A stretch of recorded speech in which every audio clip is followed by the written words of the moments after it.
Hello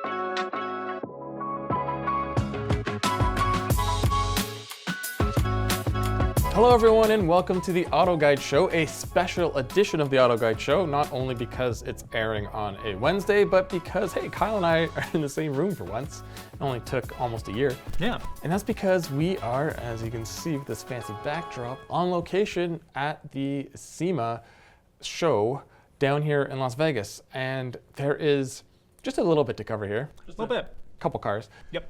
Anyone who's never heard of SEMA or been to SEMA, it is massive. There are literally thousands of cars, and we scoured the various halls and floors trying to find the best cars here.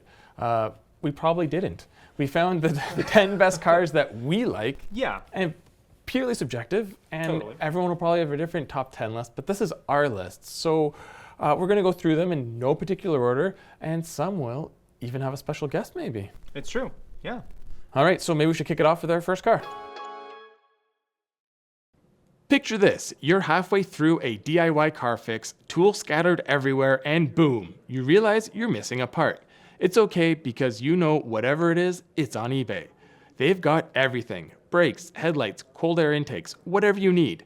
And it's guaranteed to fit, which means no more crossing your fingers and hoping you ordered the right thing. All the parts you need at the prices you'll love. Guaranteed to fit every time. eBay, things people love. So to start off the list, and again, it's not an ordered list, but we're gonna kick it off with a vehicle that I feel like falls more in Mike's wheelhouse than mine. And also it's just the one that we happen to hear about first and finally see and know that, yeah, it's really cool. Yeah, so the first one is the Plymouth GTX Electromod. I did a whole video about it, which you can go watch. So I'm fairly familiar with the vehicle. Yes, we finally got to see it. It's purple. It's a GTX. Some people have said, "What's a Plymouth?" And I forgot. Yeah, younger listeners and viewers weren't around when Plymouth existed. So for those who don't know, Plymouth made Voyagers and Prowlers and rebadged Breeze? rebadged Mitsubishi sports cars, all those sort of things. So anyway, back in the day, they did make some pretty sweet muscle cars like the Superbird and the GTX. So this is an electrified GTX, as the name suggests, but it's more than just, hey, we stuffed an electric motor under the hood and a battery in the trunk. The idea is this could be a plug-and-play kit down the road that maybe Mopar sells. That I'll have to look it up. I think it's the B and E bodies, or A and there's two bodies. E and B, that's right. So it's the E and B body cars, which there were a lot of Dodge, Plymouth, Chrysler muscle cars back in the day. So the big issue, as always, is they make no noise. Well, no V8 noise. Yes. But it would probably be able to be driven about 30 to 40,000 miles a year trouble-free, which you're not doing with those old muscle cars. No. And finding parts, no. No, and I think, like, to not be too sacrilegious here, and yes, I'm going to use sacrilegious, because we've been on a Simpsons kick this whole trip, but I think, yeah, it's not replacing a Hemi, or it's not replacing some super rare engine. It's, it could go in place of one of the less special engines, of which there were plenty, and an EV drivetrain is something that's going to be fairly reliable and simple to deal with, as we'll talk about later on in this episode. Yeah, like you said, ditch that slant six, and you can finally do a burnout, and trouble-free driving. Okay, let's move on. Yes. All right, so moving on to the next car on our list, we have a very special guest to help talk about it. So we'll let you introduce yourself, although those watching won't need an introduction, but there's many more listening. But no, I'm Chris Forsberg. I have done professional drifting since 2004. Been drifting since like 99, but just recently have been working with Nissan heavily on the Nissan Frontier program. And so a few years ago, we built a Nissan Titan drivetrain, suspension, everything top to bottom, inside and out the guts, powered Nissan Frontier. And so that debuted, what was that, 2 years ago here at the Nissan booth. And so that was a really cool, wild, fun build. And then from there, I've been pushing to do more off-road, right? And to get into off-road racing. I love it. It's just been kind of like a side passion of mine to go and do desert racing. And so I was able to put together a program with Nissan, and they helped support me with being able to build 2 Nissan Frontiers and a Nissan Titan.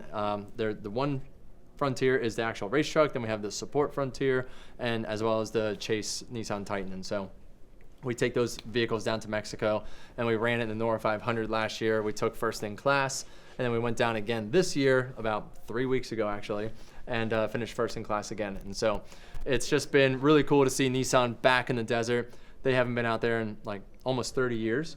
And so all of that kind of parlayed into the Nissan Frontier Forsberg edition, which is coming out in December. So utilizing all the Nismo off-road parts, down to the roof rack, the rock rails, the intake, the exhaust, the wheels, the tires with Yokohama, and of course the suspension to give it like a nice good look for the, just a full bolt-on package that is dealer installed and warranted, which is great. It's like the biggest thing with buying new vehicles. People don't want to mess with them because you lose your warranty. And so we've been launching all of that and parlaying into this year. It was like, what else can we do with the Frontier, right? So like, well, what if we go the other way? Let's go down with it. And so we had the idea to build the Tarmac, which obviously, the Tarmac, the pavement, getting the Frontier lowered, and not just, some lowering springs, but actually notched the rear, did a flip kit on the rear axle, some custom suspension work in the front with the coilover, 20 by 10, 20 by 12 carbon fiber lipped barreled wheels, and Yokohama tires on that as well. I put a handbrake onto it, so we have my CF64 handbrake that's mounted in there, second caliper in the back. We got the Nismo Z brake kit on the front, dual calipers in the rear. What else did we do with that thing? Of course, supercharge it. So it's the second supercharged, boosted Nissan Frontier on the planet. And so it took some figuring because it does not have a map sensor. And so we had to basically figure out how to tell the computer that it's being supercharged, right? Via just a map sensor. So took a little bit of extra tuning help with some of the guys that we work with on the team, and we're able to bring that truck out, debut it, and we're going to be taking it out and actually running on it because we locked the rear end. It's got the custom suspension in the front. It's got all the bits to go sideways, and once we get it out of the the nice pretty show, we're going to get it dirty. Nice. So it's, reading all the details, you could tell it was functional, and it's nice that something's actually done in the engine, because a lot of cars sometimes look pretty on the outside, but they're not inside. And that's sort of a theme with our top best cars of SEMA, is we're getting vehicles that were built from the ground up. So it's great to hear it's actually going to be drifting. Oh yeah, yeah. So it's built to be a performance-based vehicle, not just a show car or the concept car. It does have very similar components to some of our other builds, with the carbon fiber hood, the fenders, the bedsides, and Recaro seats. But it's all kind of tastefully built towards a lowered lifestyle vehicle. And it's funny because even last night we're just cruising down the Fremont area, and we ran into a mini truck show, and it was it was hilarious, right? And I'm like, wow, maybe it is actually making a comeback, And so seeing a whole bunch of trucks out there just slammed to the ground, I'm like, yeah, it's cool, trucks don't only have to be off road. Mm-hmm. Yeah, I'm old enough to remember the mini truck craze and the high days of it, and I had a lot of friends with them, and I always thought they were cool. And first time I saw it, I was like, it's not that mini, but the street truck look is just awesome with the flares and the big wheels. And love it. Yeah, just slammed, wide, and of course the horsepower, the supercharger, that's what it needed, right? Because it would have been a little just lacking if it was just a stock motor.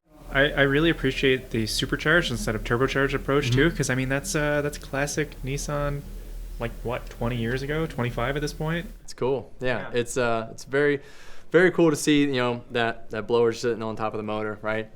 Like you said, anybody can just kind of bend up a manifold and throw a turbo on there, and whether it actually makes power or not, it at least looks the part. You see a lot of SEMA builds kind of like that, but knowing that it actually was on the dyno making the power, 350 wheel, 330 torque horsepower, so just over 400 horsepower at the engine. Yeah. And I assume the supercharger through the intake's unmuffled at all, so you can hear it screaming. As Yeah. No, it's good. It's nice. Those root style blowers, they make a good sound. I love it. Yeah. It's funny you bring up the old one. My brother-in-law had an Xterra supercharged for years. He just got rid of it. Finally died, but he did not want to let that go. That was a great vehicle. Yeah. No, it's supercharged cars are really cool. The power's there. We've done centrifugal setups before, but the roots just hits good. Mm-hmm. Yeah, no, it's interesting hearing you briefly go through sort of your story, because you think a drifter getting into trucks, that doesn't make sense. But you've made drift trucks, and your love for the off-roading that's Yeah, and with the off-road, like the Baja style is cool because with drifting, you have your point A to point B. It's a very short course. It's a 30-second run. Start to finish, you put on the best show you can. One mistake, you lose. And going into like road racing, you have another course, but it's very mapped. You learn the course. You make a mistake, you can make the ground back up. You can still come back and make a win. There's pit stops, there's strategy, things like that. And then when you go into like off-road Baja racing, there is no real set course. There is a map. You have some notes, and you have somebody kind of telling you where to go. Every corner is new, and you're relying on the endurance and the reliability of the vehicle to get you to the finish line, right? And so you're basically doing more of a marathon versus a sprint, And so with drifting, it's like all high stakes, high power on the limiter, making it happen. And then with the off-road side, what we've been doing with Nissan is just proving the reliability and the endurance of the vehicles. And you have some of the bravest people in the world being co-drivers. Yeah, I know. Right. It is very cool. Putting a lot of trust in the driver, Yeah. bombing across those terrains. And it's wild, because like there are certain organizations that will allow you to go out and pre-run, so you actually get to go out and run on the course and make your notes. Some of the other organizations, they do not allow the pre-running. They provide you the notes, and those are the ones that we've been doing recently. So we actually have 0 seat time before we go onto the course. We just get the notes, get the course map, and you're just driving blind mostly, So you're kind of just reacting to whatever you can see in your peripheral and going from there. And winning. Yeah. Yeah, well, if you have anything else. I mean, we've been asking people what their dream build would be here at SEMA, but you literally brought it, so that doesn't mean you already get to do them. So I mean, I guess my question is, how much pull do you have at Nissan to convince them to make this a production vehicle? Well, we certainly can, put the note in their ear. So. Yeah. I like it. I think it's a cool truck. It's the type of vehicle that can exist, right? Mm-hmm. Off-road is a huge craze right now. It really took over, in the past couple of years. And not just the desert, but like the overlanding side of things, especially. You see so many vehicles ripping around with roof racks and, all their accessories. But it's because, people are starting to learn that, you can go out into the dirt, get a little off-grid, and you can safely get back home, right? Mm-hmm. It was maybe a little sketchier 20, 30 years ago as far as, breaking a suspension part, being stuck, and like how do you get yourself back. So cars are so much stronger and more reliable now, so that is now a thing. But I think it is now parlaying into, we've done this little off-road scene for the past 4 or 5 years, and so, everything comes in waves. Everything comes in cycles. All right. Yeah. So Well, we're we back thank to you lower trucks. Thank you so much for joining No the problem. AutoGuide Show brought to you by eBay Motors. That's some great stories. So, I mean, sounds like there's going to be a lot of GTR engines kicking around extra next year. So with the car going out of production, so they might fit in a truck. They would. Yeah, we've been throwing that idea around. All right. Well, thank you so much for joining us. Thank you, guys. No Right, problem. thanks. Thank you. Okay, so next up is, Kyle, it's sort of your two worlds colliding into a perfect car. Which one is that? We're talking about the GR86? Yeah, okay. A lightweight, cool sports car and a rally car all in one. Yeah, it's true. Those are two things I really like. So Toyota had as Mike said, the GR86 painted up in the classic rule-cheating Celica rally car livery, and then has stuffed a GR Corolla powertrain in it. And I mean the whole powertrain. So it's all-wheel drive, and it's the turbo 3-cylinder. And if you don't know what Kyle means by cheating Celica livery, it's Castrol. It's the same one that they used for every Toyota race car in the 90s, pretty much. Yes. So we actually went and saw it, obviously, because we're here. Mm-hmm. We first read about it. We're both like, this is so awesome. And everyone's probably jumping on, they need to build this. Well, let me say maybe not. It's a cool idea, but if you go look at it, the engine is obviously sideways. That's the way it is in the Corolla. So it's between the front wheels sideways, sticking about 4 inches out of the hood. There's a giant gap now in the car where the engine's supposed to be, and I don't even want to know what that's done to the weight distribution of the vehicle. And it would basically just be a GR Corolla that has 2 doors. Like, it wouldn't be all the things we love about the 86 with more turbo all-wheel drive power. It'd just be a different car. And they changed the suspension, everything. Like, it is a different car. Yeah, it's a GR Corolla with an even worse rear seat. And smaller cargo area. Yeah, but it looks cool. Yeah, it does. And I mean, don't get me wrong, I'd love to take it for a rip, and I wish they'd do something like it, but that platform's always been very restrictive for a turbo. But that was the whole point, is they put the boxer engine as low as they could and as far back. And you're not going to have an OEM boosted option because of emissions, reliability, sensibility. I mean, yeah, aftermarket can boost that engine all day long, but there's a big difference. Anyway, it's probably one of, if not the coolest OEM created cars, because it is just nonsense cool. Yeah, the sheer amount of work that went into it deserves respect. Yeah, and I'd like to see some videos of it driving. We haven't really saw too much of that. We should maybe ask them if we could help provide that. Yeah, there's a drift track out there. There we go. All right, well, that's enough about that car. We'll move on to our next pick. All right, so next on the list, we're going to go with an off-roader because Toyota has brought a variety of different vehicles to SEMA 2024, and while it was tough for us to narrow down, and in fact we picked more than one, we're going to talk about the Land Cruiser Rocks concept, and we're going to have a special guest talk about it. I'll let them introduce themselves. Hello. Yeah, I'm Kevin Hunter. So I'm president of Calty Design Research, and we're basically Toyota's U.S. design studio, and we have a design office in Newport Beach, California, and we have one in Ann Arbor, Michigan, where we develop production design.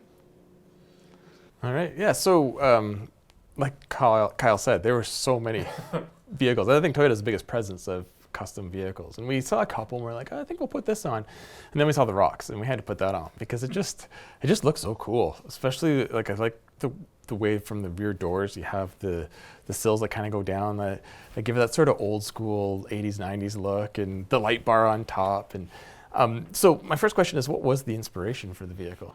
So, you know, the thing that we're most excited about is we were part of the team that designed the new Land Cruiser 250. So we were part of the global design effort that created the Land Cruiser and kind of bring it back to its roots of what it used to be. So we're super proud of that, being part of that team. So when we got a call from marketing to say, hey, we're looking at Land Cruiser as a base for something, what do you guys have? You have any ideas on that? So we said, yeah, we do. We've got some cool ideas, and we thought one thing we really want to do is just open it up and do an open air version. When we had these back in the day, when we had FJ40s, and you know, it was they were fun, you know, just to like get yourself outdoors a little bit more. So we came up with the idea to sort of expand the functionality of Land Cruiser for our enthusiasts. There are a ton of Land Cruiser enthusiasts out there. And just, you know, be able to experience Land Cruiser in a new way that you can't do with an SUV. So we made an open bed with a midgate that folds down, so it has more outdoor utility, and the roof is wide open. So that was, you know, the inspiration was sticking with what is Land Cruiser, its heritage, authenticity, and then taking it a step beyond that. Yeah, the thing that really stands out to me, because we've driven Land Cruiser, and we actually did an off-road comparison with one Very recently, up against you know, the usual suspects, the Raptor, the Wrangler, and the one thing I said is like, oh, I wish it had like an option for some big all-terrain tires, because that's all it's missing. It was so capable as it is, and this it has the right wheel and tire combo. I just love it. Just completes the look for me. I mean, I'm just going to add that I was very fortunate. I drove one up a mountain in British Columbia earlier this year, and it did have all-terrain tires on it, and it looked very right. So, so this just adds to it. Well, I mean, we think of Land Cruiser as sort of a survival machine, and we like to say it'll get you there, but it gets you home too. And, you know, just putting the 37s on there, and, you know, these rugged all-terrain tires, it just amped that messaging up even further about what we believe Land Cruiser is all about. It's impressive too because it looks so natural. You've added, what is it, 8-inch wider? 8 inches for the fairings per side. So. Yeah, Per side, oh wow. Yeah, and it looks like I'm looking at a picture of it, and it still is noticeably. I have a question actually, because we've been talking about this since you debuted it over a year ago. This is the rectangular headlights. Was there ever Was there a big fight between which ones you'd put on the rocks? We talked about it a bit, and the rectangular lights were the original ones that we designed into the Land Cruiser when we, Calty, our team, worked on it. And we just thought for this version it had a bit more techie image. We're doing some throwback things. The color, the spring green color is a throwback, vintage Land Cruiser color that we warmed it up a bit and just tuned it up a bit, modernized a bit, but it's all inspired by that. So, we just like the bit more techiness of the rectangular lights, and but it could go either way. I love the round ones too for the sort of heritage character that it has, and it's charming. And yeah, like I think the round ones, I like the look better on the regular Land Cruiser, but like you said, with this one, because it's so much wider and it has the sort of the wide light bar, it really fits the image of the vehicle. Like it almost looks like a whole different vehicle without, the roof's missing, but without any super drastic changes. Like it's that's really one nice. way we looked at. We look at what can we do to Land Cruiser to expand its personality a bit into a new area that we're not in, and amp up the fun factor of what Land Cruiser is. I will say, looking at the interior too, seems like another area where you've really, like you just said, amped up the fun factor. So can you walk us through some of the design process and thinking behind this redone interior? Well, mainly we tune the color up. We call it Heritage Orange, and it's got some authentic leather feeling, but the chrome of the color is more vibrant and feels like natural leather. And then we have some really cool sort of woven, sort of basket woven leather, in the back, the seat back that we brought into the mix as well. And so just, did what we could with the soft trim. Mm-hmm. It's really a message, Land Cruiser Rocks is really a message about the profile, the body derivative. And because it's based on 250, I think it's reasonable to say that this is a product that we could produce. We could. Not saying we're going to. Yeah. That's another stretch. Yeah. But we did want to make it believable as, hey, this is something in our orbit that we could do without, creating a whole new vehicle. Yeah. Use all your influence you can to try to convince Toyota. And if they say no, it could be that it's something that's done after the fact. Like maybe someone drops off a Land Cruiser. So with the fender flares, I assume you also had to sort of shorten the fenders to fit those tires in because they seem bigger openings. No, we didn't do anything. The really? cool thing is from the B-pillar forward, it's all Land Cruiser sheet metal. Oh, nice. And that's why I say it's something that we could build. The whole thing with the new Land Cruiser 250 is we're getting Land Cruiser back to something reasonably affordable as well. So if we create something here that's going to require a lot of cost up, well, then we're not doing our enthusiasts any favor, right? So we're trying to utilize, the parts we have and really think of it as a body derivative model. And that way it's cost effective for us to potentially build it at some point. Well, I'm just going to throw it out there. There was a thing a few years ago with GR Corolla, before GR Corolla was officially announced, where it was send in your interest to Toyota about whether you'd be interested in something like the Yaris. So listeners, if you find this a cool concept, and it's very cool, just let Toyota know. Even if it didn't have the soft top rolling roof, it would still be cool. Everything else, just put on the regular. So I'll write in because I could just see this just climbing the mountains up against those other big off-roaders. It's just a good overall package. Yeah. Well, the great thing about us is we're a very customer focused company. So we do listen. We listen to what our customers are saying. And Land Cruiser, having brought back the 250, we really want our Land Cruiser enthusiasts to enjoy that product, and this is another way to enjoy it. So, if you have opinions, thoughts on it, let us know. And it does have meaning. It has real meaning, actually. That's great to know. Yeah. Yeah, well, we thank you for your time. This is great. This was a shoe-in when we saw it for the list. It was sort of a no-brainer. I appreciate it. It was a really fun project for us, our whole team, and just a special shout out to our friends at Toyota Tech Center who built it. in record time. I mean, this whole project came together pretty fast. Yeah. And just great working with those guys and, on the build. And so just, thanks for your interest in it. Thanks to them, and thanks appreciate to it. you for taking the time to come talk to us about it. Yeah, my pleasure. All right, thanks. Yeah, thanks, guys. Appreciate it. Picture this. You're in the garage, your favorite room in the house, and you're tuning up your engine with parts you found on eBay.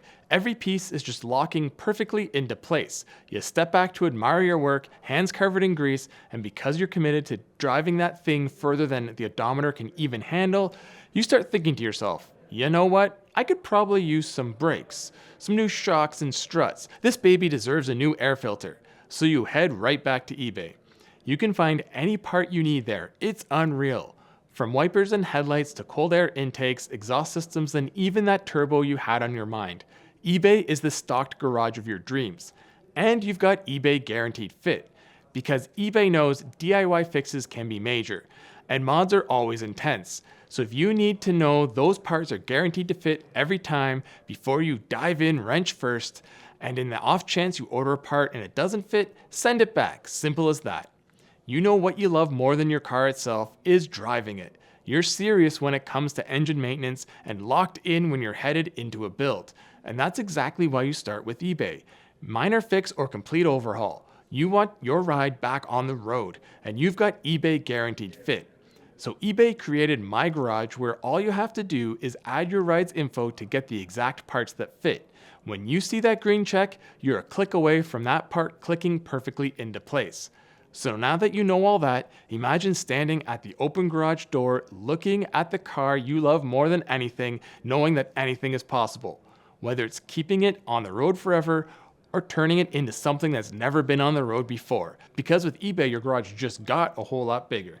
Get all the parts you need at prices you'll love, guaranteed to fit every time. eBay, things people love.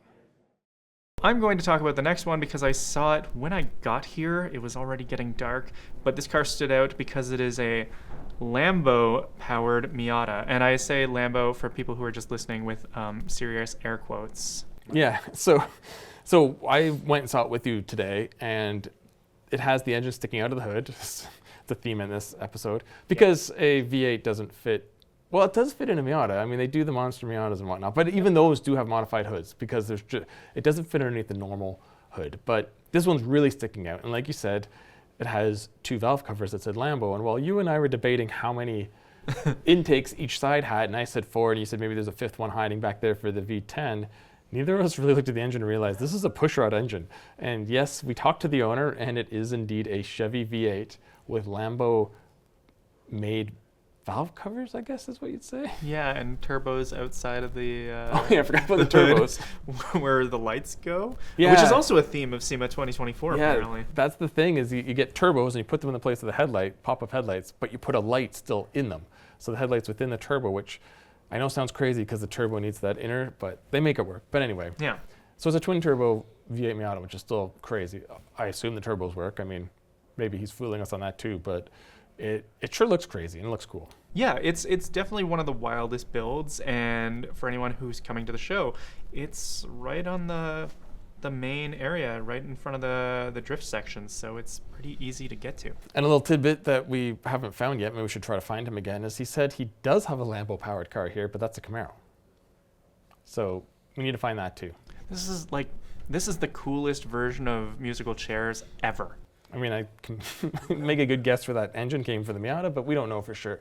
It looks really cool, and it's one of those SEMA cars where it's like, yeah, should you do it? Why did you do it? But no, the only thing you do in SEMA is you just do it. Yeah. Just because it can be done, we do it. It encapsulates the spirit of SEMA, where it's like, oh, is that too much? No, that's just getting started. Yeah. Next year it'll have a 48-inch wider body kit and 7 spoilers. And yeah. All right, moving on to the next one. Yes. All right, so the next one is a little different than the rest of our vehicles on this list because it's not overly modified, but, well, Kyle, what's the best K car ever made? Oh, that's easy. It's the AutoZam AZ-1. AZ-1, Kyle. AZ-1 because it's a Japanese car, and They speak Canadian English? They probably, yeah, I don't know. Okay, yeah, maybe AZ-1. AZ-1 sounds better. Fair enough. AZ-1. So it is modified. It's not stock. It's got a body kit, which is like one of those body kits where they didn't like try to make a new car or radically alter it. They just made it like just kind of stretched out what was already there. Yeah. And then it allegedly has the upgraded turbo. I assume the doors still go up because that was the whole coolness of the car. No one would change that, right? No one Yeah. would change a tiny K car's gull-wing doors. The upgraded turbo means it's probably quicker than the 63 horsepower it had stock. Mid-engine 100 horsepower little Autozam would be pretty fun. That weighs half the weight of a modern Civic. Yeah, I think that would still be fun. It was cool, but we didn't know a whole lot more about it. It's one of those mystery cars on the floor, which happens a lot at SEMA. But we love a good K car, so it made the list. I'm just sad that those cars became so popular because I always wanted one when I was a teenager. No one cared, and then they became cool, and now they're so expensive. Yeah. So whoever owns it, good to them, and yeah, we like your car. Next car that we have on our list is actually one of Kyle's picks, and we even have a special guest to talk about it. So Kyle, take it away. Yeah, so we're going to be talking a little bit about the AC Ace, not the one that you might be familiar with either, because this one has a little bit different of a drivetrain, and I'll let our special guest introduce it. Hi, I'm Matt Memmer. I'm the Global Director of Engineering for TREMEC, and very happy to be here to talk about the new AC Ace Electric that we just revealed at SEMA 2024. It's a all-electric version of a brand new but authentic AC Ace car, which was, of course, the precursor to what became the Shelby Cobra that everybody knows. The Ace was the original car and has just a phenomenal history behind it in motorsports. And AC has 123 years of history in the UK and in the sports car market. So to pair with them and be able to offer a full electric modern version of such a classic car is a great way to introduce something truly unique and something new into the market, and to kick off what hopefully will be a long-lasting partnership with AC Cars. Yeah, that's great. I think Kyle mentioned it right away, and it's what kind of drew me to the car. Is like you said, it is the Ace body before it kind of got all Cobra'd. So it's really cool to see, because people have been converting classic marquee cars for quite a while, and they're expensive. And I mean, the car you need to buy to be a donor, but this is really cool. You can just buy the whole thing. And I've been saying forever, it's such a great way to keep old cars alive, because an electric drivetrain is fairly simple and reliable compared to finding parts for a 60-year-old car or something. So yeah, it just makes sense. Yeah, and that's one of the things that AC really wanted to do with this car, was be very true to the original classic style of the car. So if you look in the interior, it's very clean. There's hardly anything in there. It's really about a car that you can drive and just enjoy the driving. And so to bring that into a modern era, of course, they're doing carbon fiber, they're doing a modern suspension, they're doing a lot of things to really be a true new vehicle. But adding the electric powertrain gives it that option of a very smooth, quiet ride, but still with over 300 horsepower, a 0 to 60 in under 5 seconds, a ton of torque. So it has all those elements, but still keeps the very clean, classic, fun to drive experience, which is something that at TREMEC we really strive to do with all of our customers. That's something that we noticed very early on too, is this wonderful interplay between it being a classic shape, but then being full of modern tech. It's an EV. Is it a one-piece carbon fiber body, or No, it's a one-piece carbon fiber that AC manufactures in Bognor Regis in the UK, and it's built off the original molds from the 1960 car or 1961 car. They're going to do a couple different versions of it, so kind of hints to the classic styling, but it truly is a all new. This is not an imitation car. This is an authentic AC car, but built off a brand new chassis. And it's light too. That's the other thing. Extremely So lightweight. many people always Yes. talk about, EVs are heavy, and this is 2,500 pounds. Right. Carbon fiber helps sort of compensate for the batteries and there's very little extra in that car, and it's a very light chassis, so it's going to be extremely responsive to drive. And again, that's back to that feel of a driver's car, right? One that doesn't have, there's no 12-inch touchscreen. There's no, controls. There's no roof. Right? I mean, it is just about being able to go out and cruise and really enjoy the driving, but also with the electric powertrain. When you step on it, you're going to know you're in a car with some power. Yeah, over 300 horsepower in a car that light. You said the 0 to 60, that's probably purely traction limited because Exactly. getting all that torque to the ground. But I mean, that was part of the fun of those old cars, just doing big burnouts and slides, and this will definitely do that. So do you know, like, obviously the battery is like integrated into, I guess, the trunk area and the motor's up front? So the motor is actually kind of in the middle, where the transmission would be. There's a battery pack in the front and a battery pack in the rear.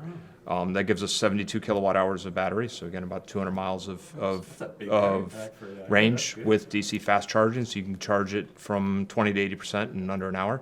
So still very usable. And it also, by having the battery split that way, it keeps the weight balance very manageable, so you don't end up with really heavy front pack because you don't have a gas tank anymore. So trying to keep that weight balance to, again, provide that driving dynamic that's really comfortable. It's funny, some of the cars on this list and a lot of the cars at SEMA, they're really cool to look at, or the idea is just crazy, so you have to talk about it. This one I kind of really want to drive. Like, it sounds like it'd be a blast to drive. So. Yeah. So we have to ask, because you're here from TREMEC, and so that's a name that's very familiar for people for a certain part of gas cars. So can you go into a little more detail about how this partnership provides and makes sense for this new AC EV? Sure. So, as you said, TREMEC's 60 years with a history in gas vehicles, and especially gas performance vehicles. Our manual transmissions are pretty synonymous with any kind of resto mod or even classic restoration. We purchased a company called Electric GT a bit over a year ago that did turnkey electric systems for ICE to BEV conversions. And we were really looking for how do we take what we're developing on the OEM side, pair it with what they're doing, and bring that into the market. And AC contacted us about the same time as that acquisition. It was just a perfect fit because they wanted to do something that was not a one-off. It was a serial production car, but very bespoke for what they wanted to do. They wanted something that was going to be, OEM quality, but still be able to offer, because they are offering a gas version of this car as well. So still being able to have a single chassis that accommodated gas or battery, and that's exactly what we're trying to do. And so it was just a really good fit to be able to work with a company that wanted to do this. They're not high volume, of course, but that fits really well into what we're trying to do and what we're trying to offer. And it also gives us a chance to work both with the gas and the ICE side. So if you buy the gas car, you get a TREMEC manual in it. If you buy the electric, you get a TREMEC powertrain for electrics. So just a great partnership and a great fit for both companies, I think. Yeah, well, that's great, and I wish all the success for this new AC Ace. I can't wait to see sort of when it comes out, how it is and whatnot. We thank you so much for coming by, and I'm gonna look up tickets to the UK.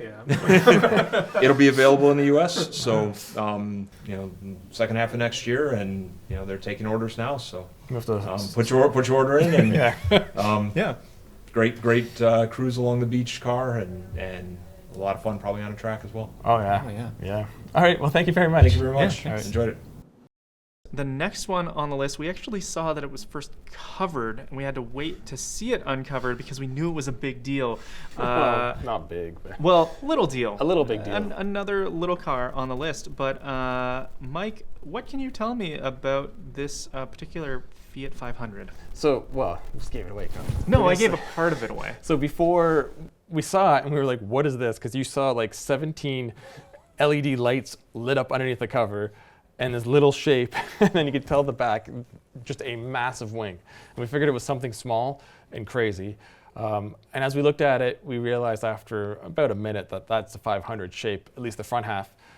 So it finally got revealed, and yes, it is a Fiat 500. It's EBC Brakes had it here. But it was designed to be for a very famous motorcycle rider, and keeping with that theme, they put a Ducati engine in the back of the 500. So we're talking, 200 horsepower? Yeah, I was going to say probably a couple hundred horsepower motorcycle engine powering this tiny car that came with like 14 from the factory. Mm-hmm. The giant wing now makes sense to try to keep it probably on the ground. Part of the engine's like almost sticking out the back. The the dual exhaust is, and they kept the motorcycle style dual exhaust, which is awesome. That is very cool. Having an engine sticking partway out of a 500 is actually pretty on brand, because the old Abarths back in the 60s did that. But yeah, the exhaust is cool, and also the wheels are a choice. Yeah, two. I don't know if you call them like. Monospoke, two-spoke? I don't know if you call them two-spoke, but bar, it's sort of. kind of like a very big motorcycle Yeah. wheel, but it's not. And like I said, the Abarth, they didn't really stick it out. They just couldn't fit it, so they left the trunk open a bit. But yeah, no, they have moved it around. I don't know if they've driven it much, but this thing would just probably be wild to drive. And it's got the full rally light, so it's playing into every bit of heritage of the 500 while still having an Italian engine just from an unlikely source. And yeah, it's really cool. And I think that would be one of the most fun and terrifying cars to take a ride in. Yeah, and which, I mean, it feels very on brand for SEMA. Like you said, it's got a heart transplant, but from an unlikely source, and that was why it made our list. Yeah, and I don't mean terrifying like it's not well built. That's probably why it'd be terrifying, is it would probably really perform well, and you'd be like, I'm in a 500, what's going on? Yeah. But yeah, as your knees are like 3 inches from the ground. But yeah, no, great car. I'm going to go back and try to get a better look at it later. Next up, we have a Ringbrothers vehicle, although, I mean, it was unexpected for me. I didn't really see this one coming, although I really, really like it. But I'm going to hand it over to Mike for this one. Yeah, so I'm going to throw a bit of an audible. It's actually Ringbrothers cars, vehicles. They released two that are both so cool. So we'll start with the one you're talking about. Yeah. A big theme here, big, is trucks. There are trucks everywhere. And there's a lot of old school SUVs. And we wanted to try to include one. And there are so many, it was hard to choose from. And then they brought out either the Tuka or the Tuka, we're not really sure, or 2K. It could be any of those. But what it is it is a Chevrolet K5 Blazer with, I don't know how you'd explain that roof. It's not like Landau, but it looks like a soft material. Mm-hmm. But it's cool because that gives giant side windows. They've done all the usual sort of cool period correct upgrades, but still looking modern. The wheels are amazing. The paint job's amazing. And under the hood's a LS3 V8 that makes 525 horsepower. So, I mean, we need that. You know, the nice thing about that is you say 525 horsepower. I don't know. I'm obviously desensitized from just a day here, where I'm like, A, that's not that much because SEMA, but B, that's probably more than enough for what this is. Well, it's got giant all-terrain tires. It's like a lifted K5 still. They said they did 3,700 hours work on this. And it isn't like they just shoved an engine and a paint job. The whole suspension's reworked. Like, it sounds like one of those vehicles that would just be a turnkey, amazing vehicle to own and drive, and I kind of want it. And at the other end of the spectrum is their other vehicle, which they call the 1987 Buick Grand National Invader. And I had to include it because 87 Grand National is amazing. Okay. So in this vehicle, it still has a 3.8 liter turbocharged V6, just like it came from factory. Hold on, let me just see here. It's built by Duttweiler Performance, or Duttweiler Performance. Again, I probably butchered the name. But as it stands, it's only putting out 32 pounds of boost. Only? Making 1,246 horsepower and about 1,000 pound-feet of torque. Okay. But it can be cranked up to 50 pounds of boost, which sounds ridiculous, to make 2,000 horsepower.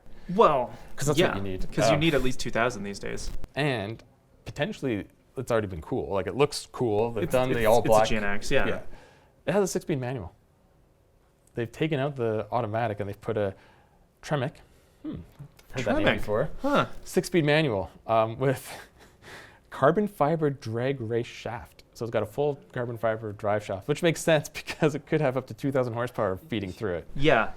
Wow. So, I mean, good honorable mention. Penske suspension, giant brakes from Brembo. Oh my goodness, 19. Yeah, everything is done. Like, Ringbrothers doesn't just do one thing. They like rebuild the car. And this one had only 5,000 hours of work put into it. Well, and that's why any Ringbrothers vehicle is going to be a likely top 10 list vehicle at SEMA every year, is because these guys do everything. Yeah, like it's not, it's not phoned in whatsoever. They redo a car, and there's a reason they've built that reputation. But yeah, that's a booth worth checking out for sure if you're coming to the show. Yeah, absolutely. So for our last vehicle, again, this isn't in order, so it's not the bottom or the top of the top 10. It's just happened to be the last one we talked about. It's another one of those resto mod EV cars, and it's taking something let's say was very unloved and made it very cool. Yeah, although I will say the Dino was unloved at the time, and I feel like now it's a very well liked car. But yeah, so it is a it is a Dino. I guess I can't really call it a Ferrari Dino. Technically, that's not accurate. It's a Dino with an EV conversion, which probably makes it the most reliable Dino. Maybe it's the most powerful Dino by far. It is it's 325 horsepower, so the original was 190-ish.